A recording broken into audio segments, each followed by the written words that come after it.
Hey, I wanted to do a bit of well, I don't know, it's pretty much been done before, but a video where I looked at a beginner, an advanced, and then an expert guide to reading fantasy books. And so this is specifically for fantasy, starting out with a beginner, and let's just jump right into it. And I think easy enough jumping into beginner fantasy. What better than The Hobbit? The Hobbit is just classic. It's beginner. It's just magical. It's lovely. It's an adventure. It's a quest. And it's got great principles. It's got great, I mean, characters, obviously. And it's just legendary. And it's not quite as dense as, let's say, The Lord of the Rings. And The Lord of the Rings is definitely a bit more dense. And so I would choose this as far as beginner goes. It's a great place to start. This next one's where I started as a brand new beginner, so obviously I'm a little biased here. The Chronicles of Narnia. I am missing book 2. I'd like to think somebody's reading it in my household somewhere. But anyway, especially The Lion, the Witch, and the Wardrobe. It's just a classic, the Chronicles of Narnia. Because what I'm going for here really is that feel of just magic, of straight magic, that you are in this world. It is a different world than yours. And this series will always hold a near and dear place in my heart. Now that we're outside of the real classics, I wanted to get one series that it was at least early in my career for fantasy reading, but this would be the Belgariad. The Belgariad by David Eddings. You got those beauties. You choose if you want to go on to the sequel series, The Malorian, which is almost exactly word for word the same exact plot. Just different characters. Anyway, but these will always hold a place in my heart.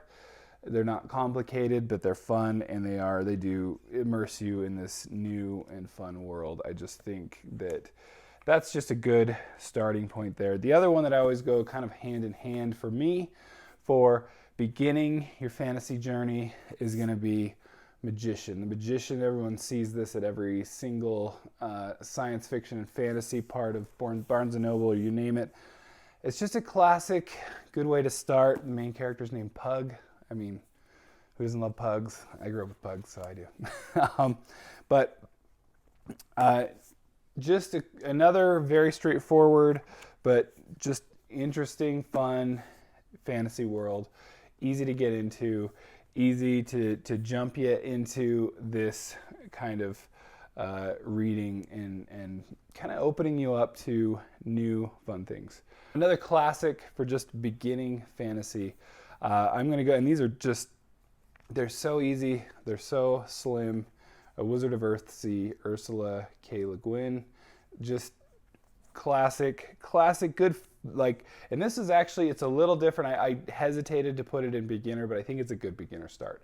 I was going to put it a little bit more advanced, but because it's not exactly like the others here. The others are very straightforward, usually some kind of a quest involved or something like that, a war eventually, all that.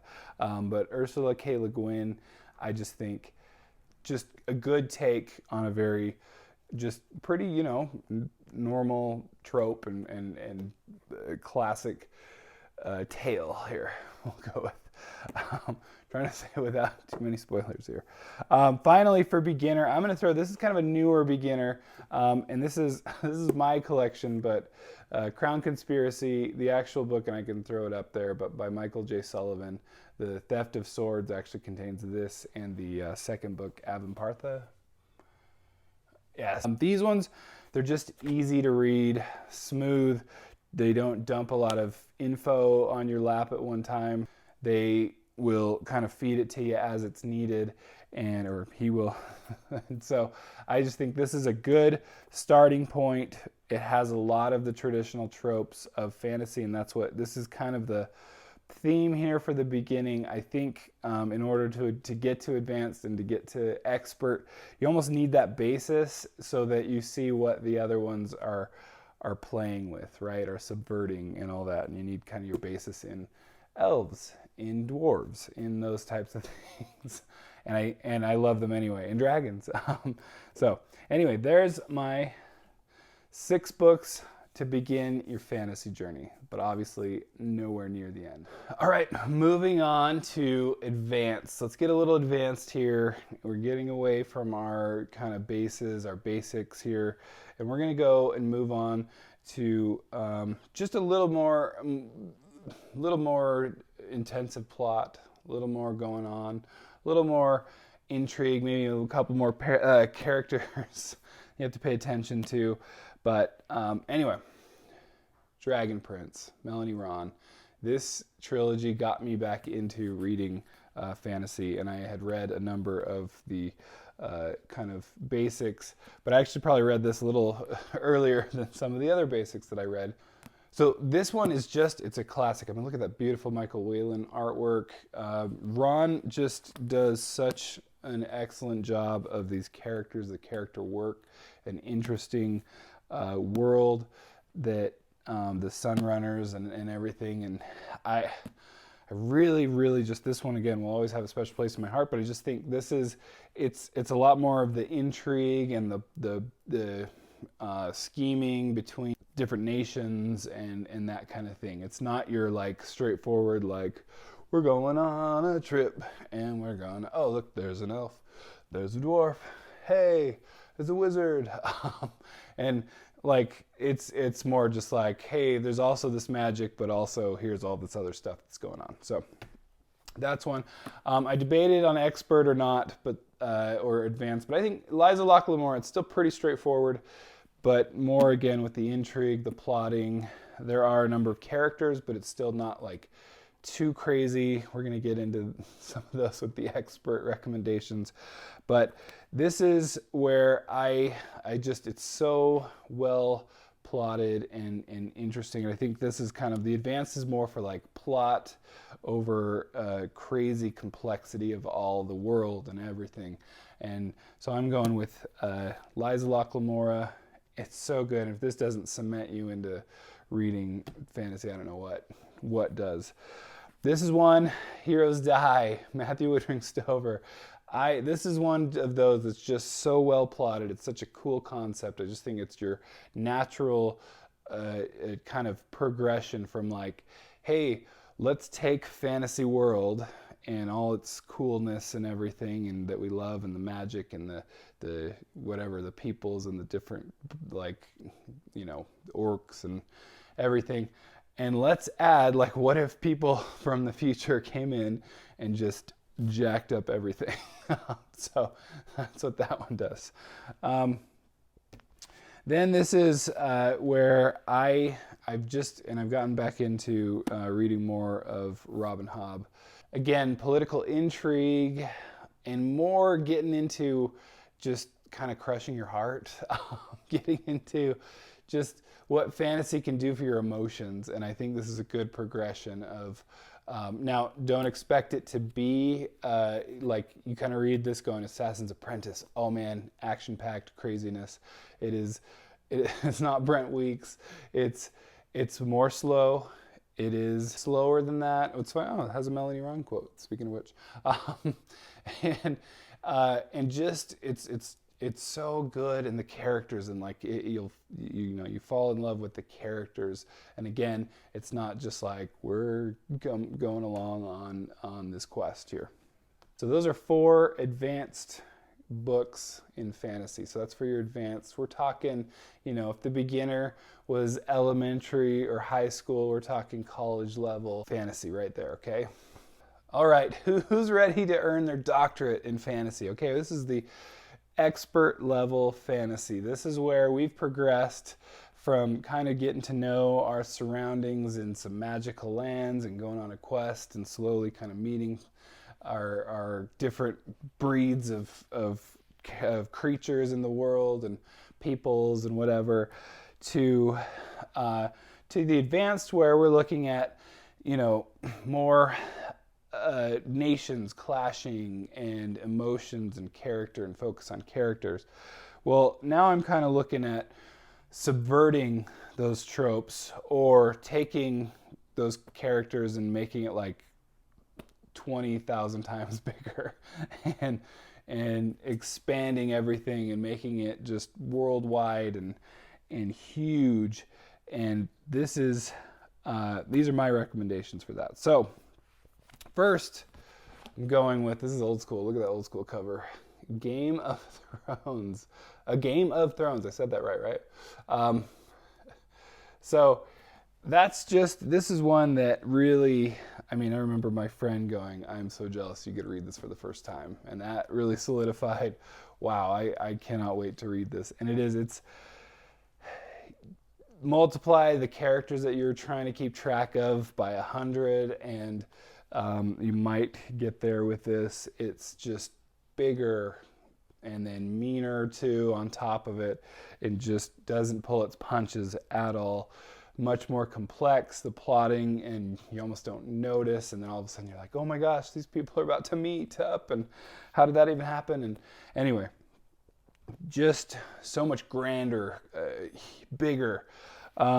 This is one I think this is probably the masterclass of all fantasy for me. But we're talking the Malazan Book of the Fallen. This is Gardens of the Moon there. But these, I have the old school covers again. I've been reading these for a while. We're talking the most complex world building, and then also take the advanced fantasy book recommendations and multiply it by 100. There's so many characters, so much going on, but also with Gardens of the Moon, just the most realized world that is different than you can possibly imagine, with so much magic, high fantasy times a million, which is funny because on the same list is both the highest fantasy that I know of, which is Malazan, and and then you have like pretty much the lowest fantasy, which is a Game of Thrones and A Song of Ice and Fire, which just really, especially in those first couple books, barely touches on the magic.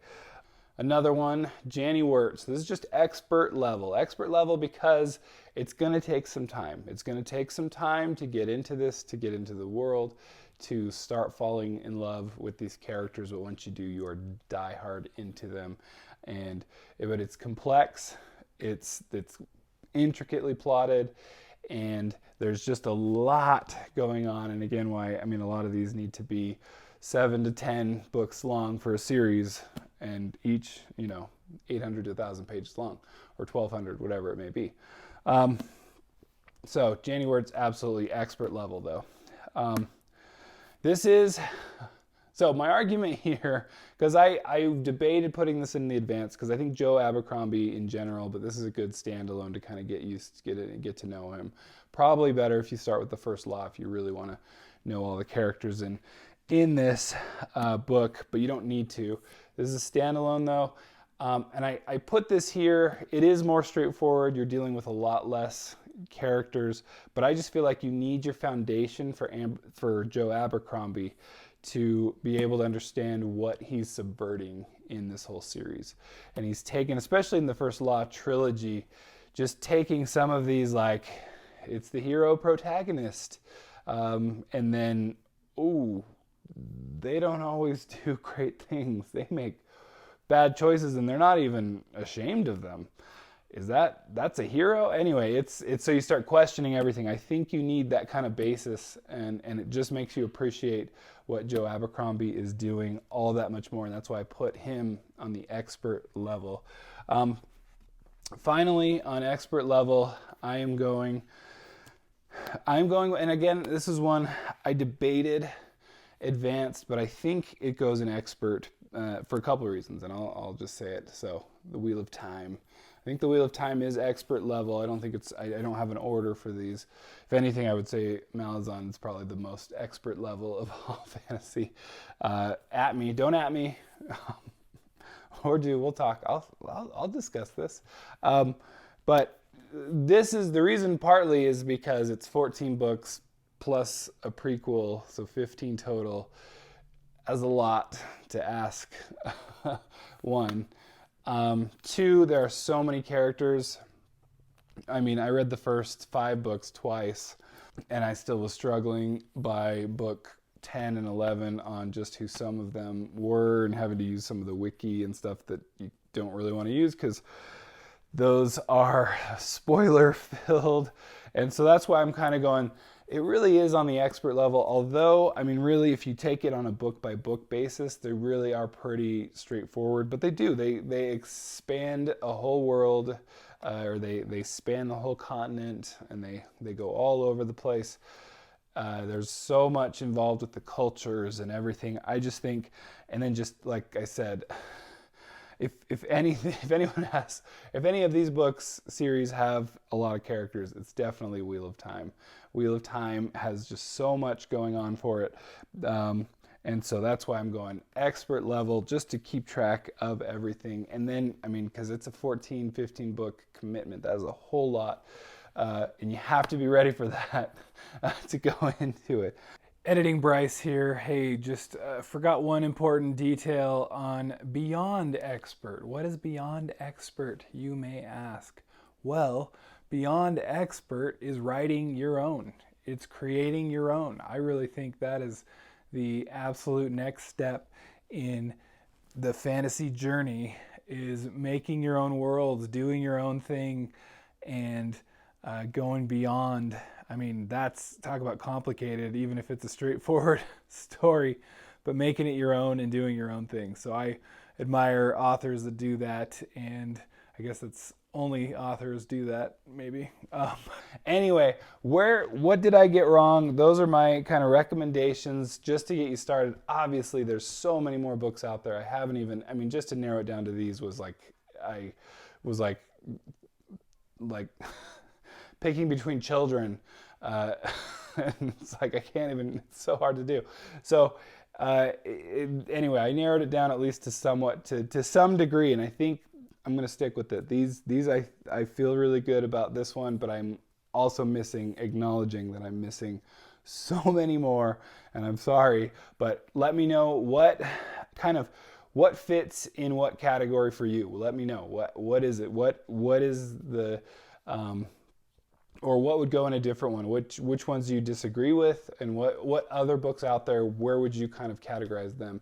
Beginning, advanced, expert level? What are we talking about? Anyway, hey, thank you for stopping by Shelf Centered. I appreciate your time. It's been a blast. I love talking fantasy books, and this is no exception. I also talk about science fiction quite a bit. So please leave a like and subscribe if this is something you're into.